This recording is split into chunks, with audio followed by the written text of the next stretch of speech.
Bonjour, je m'appelle Anna.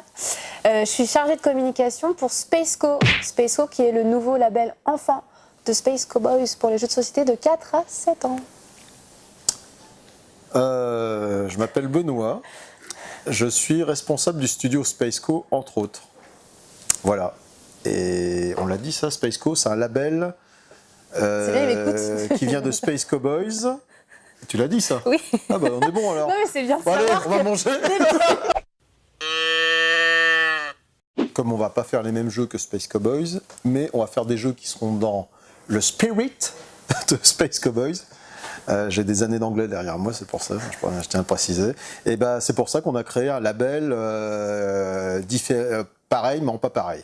Déjà, dès le départ, quand Marc m'a contacté, Marc Nunes, le patron de JD Édition et donc de Space Cowboys entre autres, et de Days of Wonder et de Zygomatic, l'idée c'était de créer effectivement un studio à part, enfin un label à part de toute façon. Et l'idée aussi c'était de rattacher ce label à Space Cowboys. Donc quand j'ai cherché un nom, je me suis dit j'ai fait simple. J'ai pas contacté d'agence de com, j'ai pas payé 40 000 balles, et j'ai fait tiens bah si on faisait Spaceco, nickel. L'idée c'est qu'on ait quand même des jeux originaux, c'est-à-dire par exemple contrairement à Monstre des couleurs qui est un jeu dont Purple Brain a récupéré la licence, là les jeux ils viendront de chez nous. En fait on ne fera pas d'adaptation normalement de jeux étrangers ou de localisation. Yum Yum Island, c'est un jeu de coopération à partir de 6 ans. On va devoir sauver ces animaux du géant qui est en train de tout dévorer sur l'île. Mais ce qui est génial, c'est que c'est un jeu, il va falloir larguer la nourriture, en fait, on sera des pélicans. Sauf qu'il y a une tempête sur l'île, donc quand vous allez larguer la nourriture, vous avez ça devant les yeux. Du coup, on ne voit plus rien. Donc c'est un jeu de dextérité et il va falloir aussi communiquer avec les joueurs, les autres qui vont devoir nous diriger en fait pour larguer la nourriture dans la bouche des animaux et les sauver. De temps en temps, il y a communication, d'autres fois, non, en fait. Quand la météo, la tour de contrôle est bien reliée, ça marche, mais sinon, non. En fait, c'est pour ça, là, l'idée, c'est vraiment de l'escadrille de pélicans, un peu comme dans l'Albatros, je ne sais pas si vous vous souvenez de l'Albatros dans Bernard et Bianca. C'est d'avoir un peu cette idée d'une escadrille de pélicans, pour le coup, qui va larguer de la bouffe un peu n'importe comment. Et on va mettre les lunettes, on va chausser nos lunettes pour partir en mission, et puis bah, des fois ça passe ou pas, quoi. Ouais. Le but du jeu, c'est de sortir tous les animaux de l'île une fois qu'ils sont bien nourris, avant que le géant ait tout mangé. Voilà. Donc là, on voit les premières illustrations du coup de Julien Loïs. Julien Loïs, qui est-ce? C'est ça ta question, Max, oui. J'en étais sûr. Julien Loïs, il a travaillé pour Chinese Man, le groupe de hip-hop marseillais, et il a travaillé pour la revue BD Arg.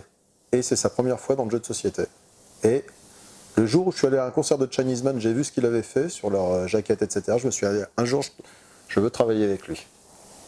Et voilà, ouais, c'est notre premier jeu l'année prochaine. Ouais. C'est un jeu de Laurent Escoffier, on l'a dit ça? Non, je ne l'ai pas dit. Ah bah bravo. Très important, hein, c'est un jeu de Laurent Escoffier.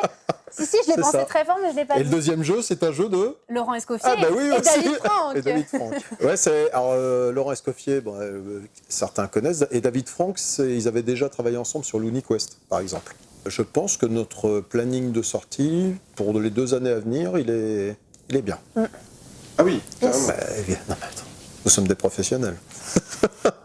Et un truc qu'on n'a peut-être pas dit ou t'as dit, c'est que la Spaceco, la cible, entre guillemets, si on peut parler comme ça, l'impression qu'on va tirer sur des gens, c'est entre 4 et 7 ans. Oui, je l'ai dit, la première phrase que j'ai dit de l'interview. Mais on le répète, c'est bien. Et donc Yum Yum Island, il faut toujours... oui, c'est vrai. Yum Yum Island, c'est à 6 ans et plus, tandis qu'Attrape Rêve, on sera plutôt sur un 4 ans et plus. Le deuxième jeu sera Attrape Rêve, ouais, c'est ça. Voilà.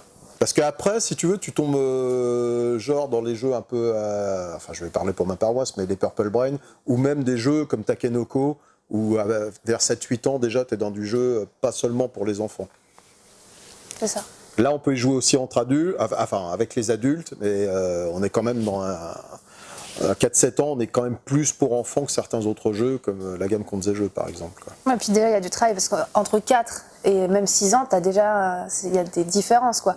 Au niveau de l'adaptabilité aux enfants, par contre, tu vois, il y a déjà des choses complètement différentes à 4 ans qu'à 6 ans. Donc, faut déjà qu'on reste quand même, je pense, sur cette tranche pour bien travailler les jeux qui soient adaptés aux enfants. Et puis en dessous de 4 ans, on ne sait pas faire.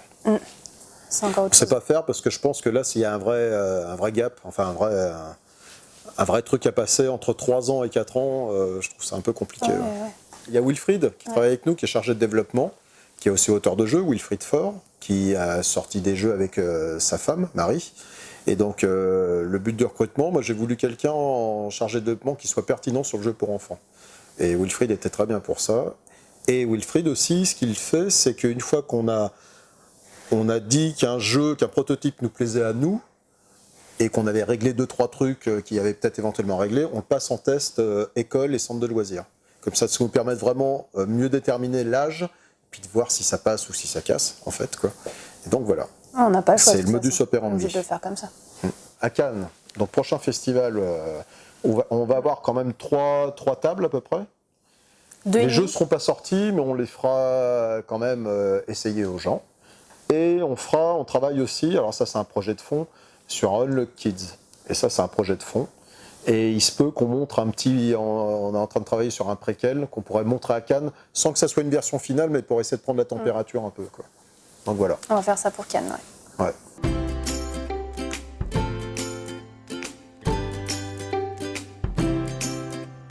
Est-ce que tu peux passer devant la caméra et faire le geste que tu m'as fait tout à l'heure? Donc c'est un jeu de dextérité. C'est pas très sympa. J'ai vu, en levant le masque, j'ai vu ce qui s'est passé. Et c'est derrière la caméra, c'est dégueulasse. Enfin, moi, je l'ai vu, Ça se fait tellement pas.